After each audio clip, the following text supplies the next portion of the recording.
पुराने जमाने की यह कहानी बहुत ही दिलचस्प और बड़ी सीख देने वाली है। उस जमाने में राजाओं का राज हुआ करता था। भिन्न भिन्न प्रकार के राजा हुआ करते थे और विभिन्न प्रकार की उनकी आदतें हुआ करती थी। एक राजा ऐसे थे जिन्होंने अपने लोगों को यह कह कर रखा था कि अगर वो किसी की तारीफ में वाह कह दे तो उस व्यक्ति को इनाम में 1000 सोना मोहरें दे दी जाए। हालांकि यह राजा इतनी आसानी से किसी की बातों से या काम से प्रभावित नहीं होता था, इसलिए उसके आदमियों को कभी किसी को सोना मोहरें देने की नौबत आई ही नहीं। एक बार राजा अपने आदमियों के साथ शिकार करने के लिए जंगल जा रहा था। बीच सफर में एक बूढ़े आदमी का घर आया। राजा ने देखा कि वह बूढ़ा आदमी उम्र में 90 साल से भी ज्यादा का लग रहा है। उसके हाथ पैर कांप रहे हैं, फिर भी वह बड़ी मेहनत से एक फल देने वाला पेड़ का पौधा अपने घर के बगीचे में लगा रहा था। राजा को उस बूढ़े आदमी को ऐसा करते देख बहुत आश्चर्य हुआ। राजा का सोचना था कि बूढ़ा जो फल का पौधा लगा रहा है उसे अच्छी तरह से बड़े होकर फल देने में कम से कम 10 साल लग जाएंगे। बूढ़े आदमी की हालत देखकर लगता था कि वह शायद ही 1-2 साल और निकाल पाएगा। फिर बूढ़ा आदमी क्यों इतनी मेहनत और तकलीफ उठा रहा है?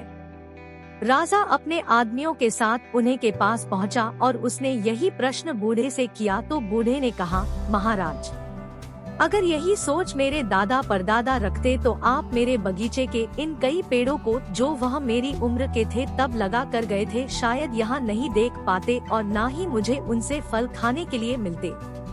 जैसे मेरे दादा परदादा ने मेरे बारे में सोचकर उन पौधों को लगाया था, मैं भी अपने बच्चे और बच्चों के बच्चों को ध्यान में रखकर इस पौधे को लगा रहा हूँ। मेरे पूर्वजों ने उनका फर्ज अदा किया था, अब मैं मेरा फर्ज अदा कर रहा हूँ। राजा ने जैसे ही बूढ़े आदमी के विचार सुने तो उसके मुंह से वाह निकल गया। राजा के आदमियों ने राजा के मुंह से वाह शब्द सुनते ही उस बूढ़े आदमी को 1000 सोना मोहरों की थैली इनाम के रूप में दे दी। 1000 सोना मोहरें पाकर बूढ़ा आदमी बहुत खुश हो गया और उसने कहा कि देखिए महाराज, आप कहते थे कि यह पौधा मुझे शायद फल नहीं दे पाएगा, लेकिन इस पौधे ने तो मुझे आज ही सोना मोहरों के रूप में फल दे दिया। बूढ़े आदमी के सकारात्मक विचारों से प्रभावित होकर राजा ने फिर से 2 बार वाह वाह बोला। राजा के आदमियों को तो आदेश के अनुसार हर वह शब्द के लिए 1000 सोना मोहरें देनी थी, इसलिए उन्होंने बूढ़े आदमी को 2000 सोना मोहरें और दे दी।